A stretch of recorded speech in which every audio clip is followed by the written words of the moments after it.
Hi and welcome to the video. I'm Dame and this is Dame Over, and today we're having a best to worst video looking at the team deathmatch mode specifically, and I'm going to be rating every single map that is available when there's a hell of a lot of them, letting you know what I think is the absolute best map and what is the absolute dog doo-doo worst.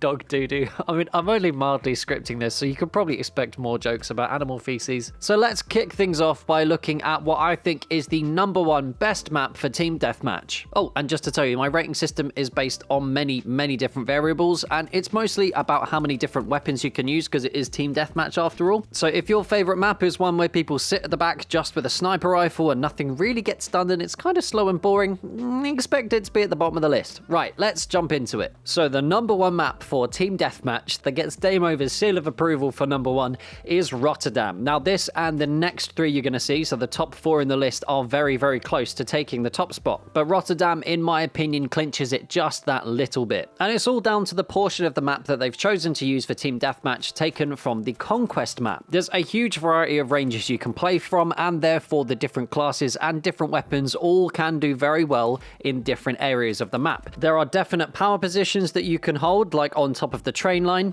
but while these will give you an advantage, you're still able to get picked off from snipers and people using semi-auto rifles with the assault class from different areas of the map. But again, in turn, these guys will have to make themselves vulnerable by peeking out from protected areas. If you like to play slow and methodical using the scout class, then this map is very well suited to you. You can sit back covering a certain area or use the flanking routes to use those longer sight lines from different angles to take your enemy by surprise.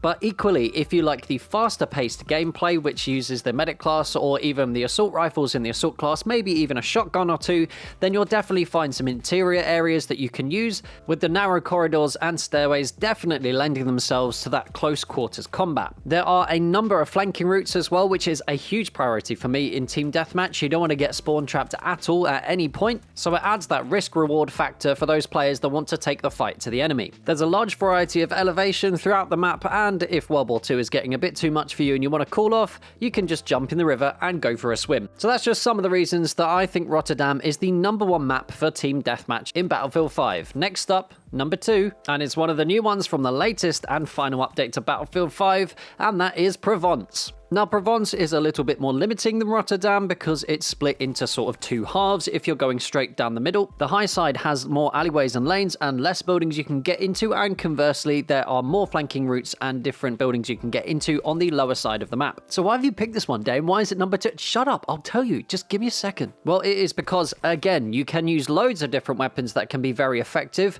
but this map particularly forces you to use your equipment, and especially those spotting flares from the scout class, to reveal any sneaky boys hiding around the corner. No, but on a more serious note, it is forcing you to use your gadgets and your weapons to their maximum effectiveness. Going outside of your weapons range is going to get you punished in those tight corridors when you come up against something like the medic class, and the LMG is going to be far more difficult to use in those alleyways, and the scout class can cover those long lanes very effectively. And like I said, with the proper use of the flares from the scout class, you're going to reveal lots of information to your team and be able to coordinate your efforts appropriately. There are the power positions, like I mentioned before. There are many on loads of these different maps, but I'm talking about the ones inside the buildings. Now, you've got far more cover and far more protection than if you're running out on the street. That much is very obvious, but I don't think these are particularly overpowered because, thanks to the Frostbite engine, you're able to destroy these buildings using many different explosives, but particularly with the assault class, you can remove people very easily from those power positions that are sort of camping or covering an area. While the flanking routes are a bit more limited, it does encourage the use of lots of smoke grenades and particularly the medic class to keep the momentum of any attacks going. The fighting is pretty fast and furious, so to stop yourself from getting overrun, you're going to have to stay on your toes and defend those lanes. Moving on from the lavender fields of France, we're heading over to Greece and we're looking at #3, Marita. Now, the designers of Marita have done a very good job of keeping the variety high and the camping low. There's a large variety of internal spaces you can use, lots of buildings you can jump to and from to make use of those close quarters weapons, but most of the buildings have a second floor which you can use to cover areas of the map and use defensively. But thanks to the differences in topography on this map with the large hill on one side, it's very difficult to stay secure and safe in one building for any length of time. Adding to that, the spaces for some of the buildings to be put in have been literally carved out of the side of the mountain, It encourages players to be aware of not only what's in front of them, but what could be above them as well. So for those of you guys that are good at movement skills and have those advanced movement skills locked down, you'll find Marita a very, very good map to play, especially when you're using the close quarters weapons. But again, for those of you guys that like to play a little bit slower, you can sit back and pick people off as they're moving between buildings. This is another map that again forces you to use your gadgets effectively. And for those of you guys who like to use your LMGs with the support class, there are plenty of surfaces that you can pop a bipod on and cover an area with. And let's not forget the golden glow that the entire map gets from the sun setting in the background. Next up is number 4, and we're heading back over to France and to one of the original maps in Battlefield 5, and that is Arras.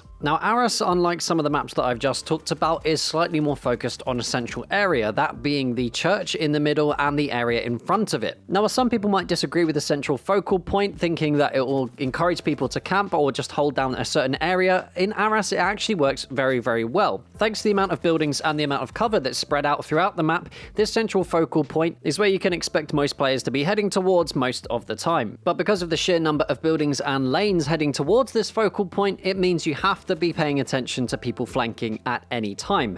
If you do like to flank and you're one of those players that likes to get around behind the enemy, then you need to be aware of other players trying to do exactly the same from the enemy team. Again, there are different levels in the buildings to be aware of, so people using the scout class or using an LMG can be very, very effective if they manage to catch people off guard. And while it is quite fun to get on top of the church and use that as a vantage point, it doesn't afford much cover, so it's quite easy to be shot down from. The spawns are varied and not that predictable, so it's difficult to know which direction the enemy is coming from at any one time, so you have to pay attention to those audio cues to make sure you don't get snuck up on. Not to mention that it's got this little cafe which had a huge feature in it during my Property Squad video. Next up, we're going to Norway for number 5, and that is Narvik. Narvik is an excellent map in my opinion. It's got lots of varied lanes and lots of buildings to use as well. You can use many different weapons and many different playstyles on this one, and not to mention that all the buildings are destructible to stop those pesky little campers.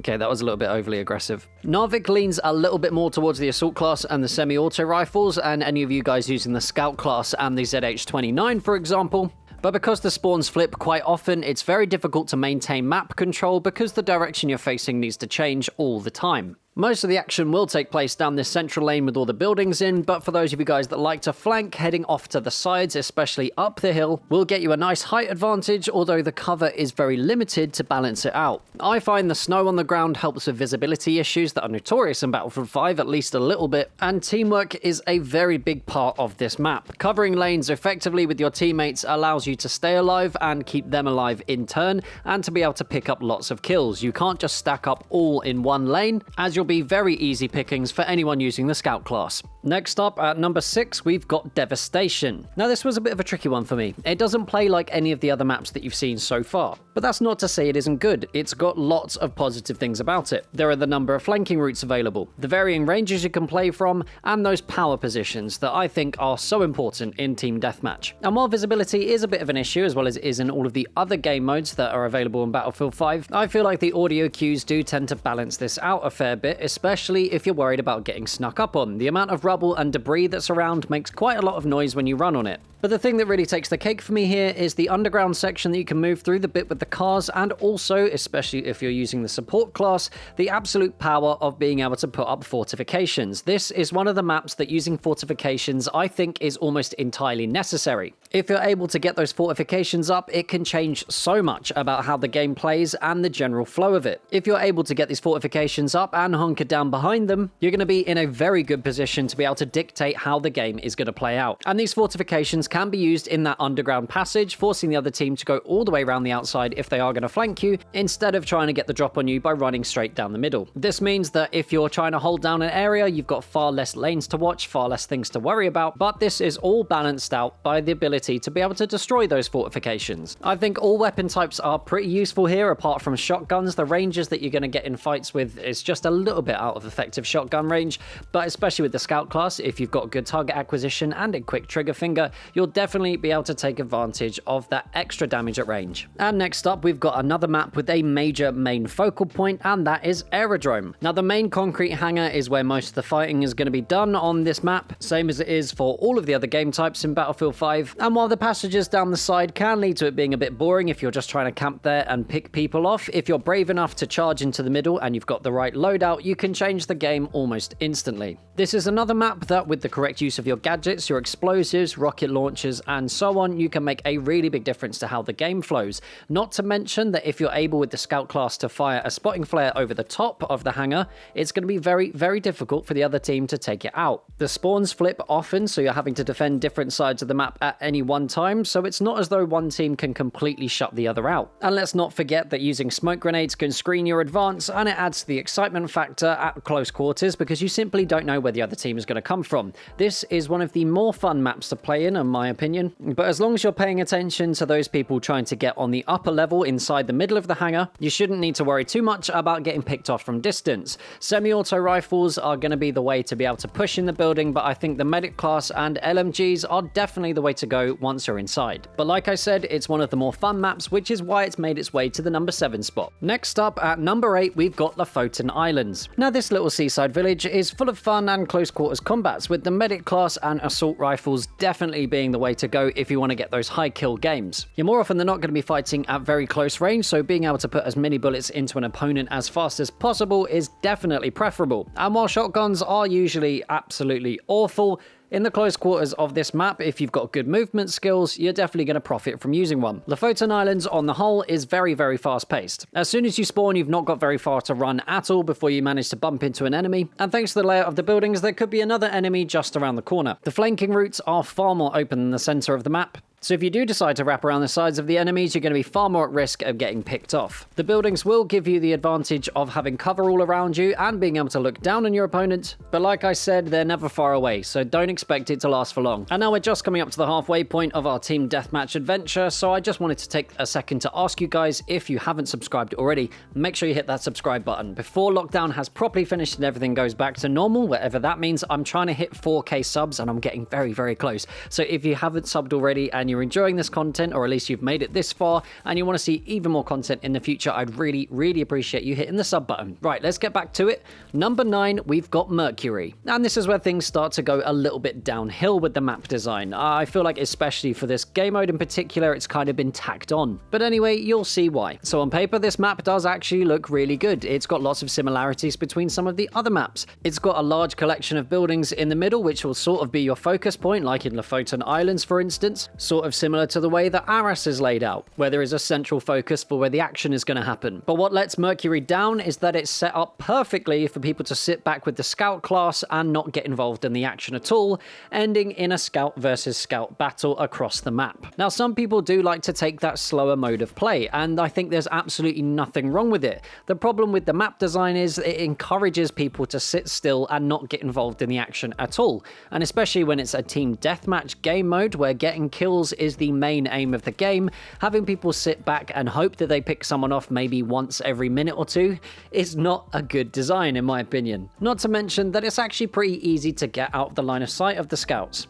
Like I said before, there are plenty of buildings and plenty of cover to be had if you do push into the middle of the map, but unfortunately, more often than not playing on Mercury, it's a case of two teams lining up on opposite sides of the map trying to pick each other off. It's not really conducive to using lots of different weaponry, and it tends to slow the game down a lot. There's only one real flanking route to get yourself around the edge of the map, and that is down by the beach. Although I feel this is quite balanced because there's not much cover to be had around here, so if you do use your smoke grenades correctly to cover your advance, you're going to have some success. Next on the list, we've got number 10, and that is Sundan. This map is another one with a lot of potential that I don't think has been executed in the best way possible, and frankly, I think it works a lot better on different game types, again feeling like it's kind of been tacked on for Team Deathmatch. There's a clear height advantage to be had in this map, and if you can gain one of these power positions, you're going to have a lot of success. The main fault really lies in in the cluster of buildings in the middle. There's frankly not enough cover to be able to move across the road safely, and you're going to get picked off from people sitting on the sides or in one of these power positions that I mentioned before.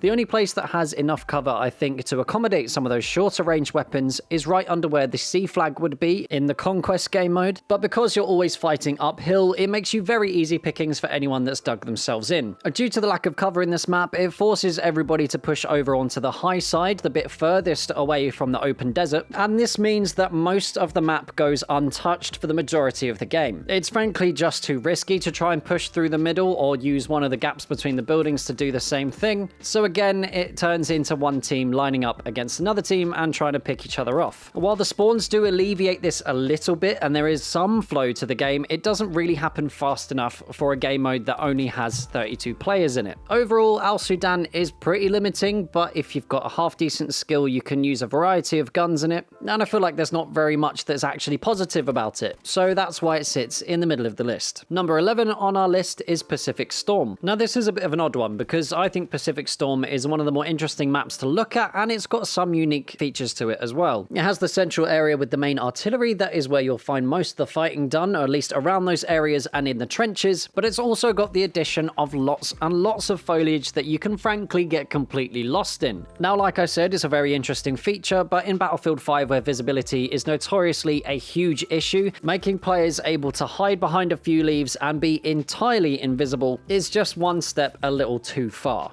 And some of you guys are going to say, yes, it's realistic, yes, it's camouflage, all of this business, but frankly, it's a video game and you need to be able to see the enemy to be able to shoot them. It's too much of an advantage, I think, to have, and it's basically like camping. You'll see in one of these clips where I'm basically hiding in a bush and people simply cannot find me. I'm firing randomly through it and getting very, very lucky.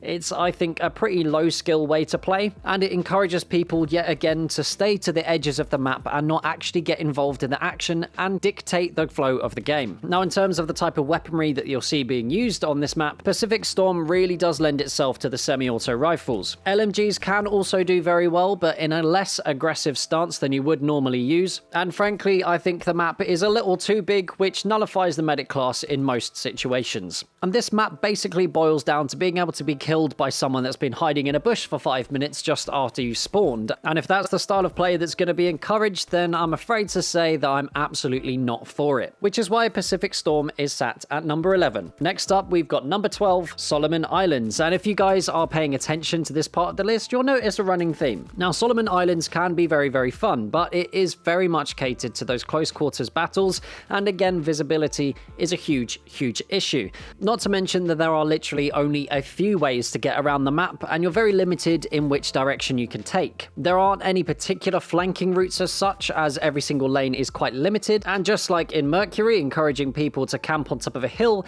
this map encourages people to camp around a corner or behind a rock, waiting for their next victim to pop around. I feel like if Team Deathmatch is turning into who can hide the best, it's not really worth the title of Team Deathmatch. And Solomon Islands does turn Battlefield 5 into more of a twitch shooter than aiming for more of a tactical sort of gameplay. It kind of negates the idea of having superior movement skills. You're essentially going to try and get to a corner first and pre-aim it before someone comes around. And with almost nothing on the map making use of the Frostbite engine, it just feels like this whole thing has been completely forgotten and glossed over, and like some of the other maps, has been tacked on at the end. The only thing I think Solomon Islands has going for it is that it is exactly what it's meant to be. It's meant to be a close quarters, fast-paced map. And if that was the intention, then DICE have done very well with that, but I just don't think it particularly fits into the whole of Battlefield 5. So next up, we've got Iwo Jima at number 13. And this isn't too dissimilar from Solomon Islands in that there are very, very few routes to take, and it's often whoever gets to the corner first is the one that's going to win because they're waiting for someone to come around. One thing that Iwo Jima does have going for it, and this is a huge positive for me, is that shotguns are very, very good on this map. Not many of the maps cater for shotguns at all, and in Conquest in particular, you'll know that shotguns are almost entirely useless, so at least one type of weapon has gained an advantage from having Iwo Jima in the game, at least for Team Deathmatch. For Conquest, Iwo Jima, there's just literally no point. But anyway, that's a different video. Now, I very much enjoy the realism of having these these underground tunnels. It's exactly what you'd expect on Iwo Jima, as it's very historically accurate, but it tends to be several players lining up in the same corridor, possibly getting killed by some sort of dynamite or other explosion, and to be honest, there's not much skill to be had in it. The only way to really outsmart your enemy is to remember where the spawns are, and if you're able to predict the spawn movements in a game, I don't think it's really that exciting, because you'll just be running from one end of the map, turning around and running to the other. Iwo Jima, frankly, is just a little bit bland, which is why it's landed at number 13. At number 14, we've got one of the maps that is one of my absolute most hated maps in Conquest, but it's actually got some redeeming features for Team Deathmatch. Not many though, don't get carried away. And I'm of course talking about Hamada. Now, one of the main reasons that I absolutely hate Hamada on Conquest is that it's just far too big. But on Team Deathmatch, I think the area is actually pretty spot on. The reason that it's so low down on the list is that it's not really got that much in terms of interesting topography and interesting buildings, interiors, etc.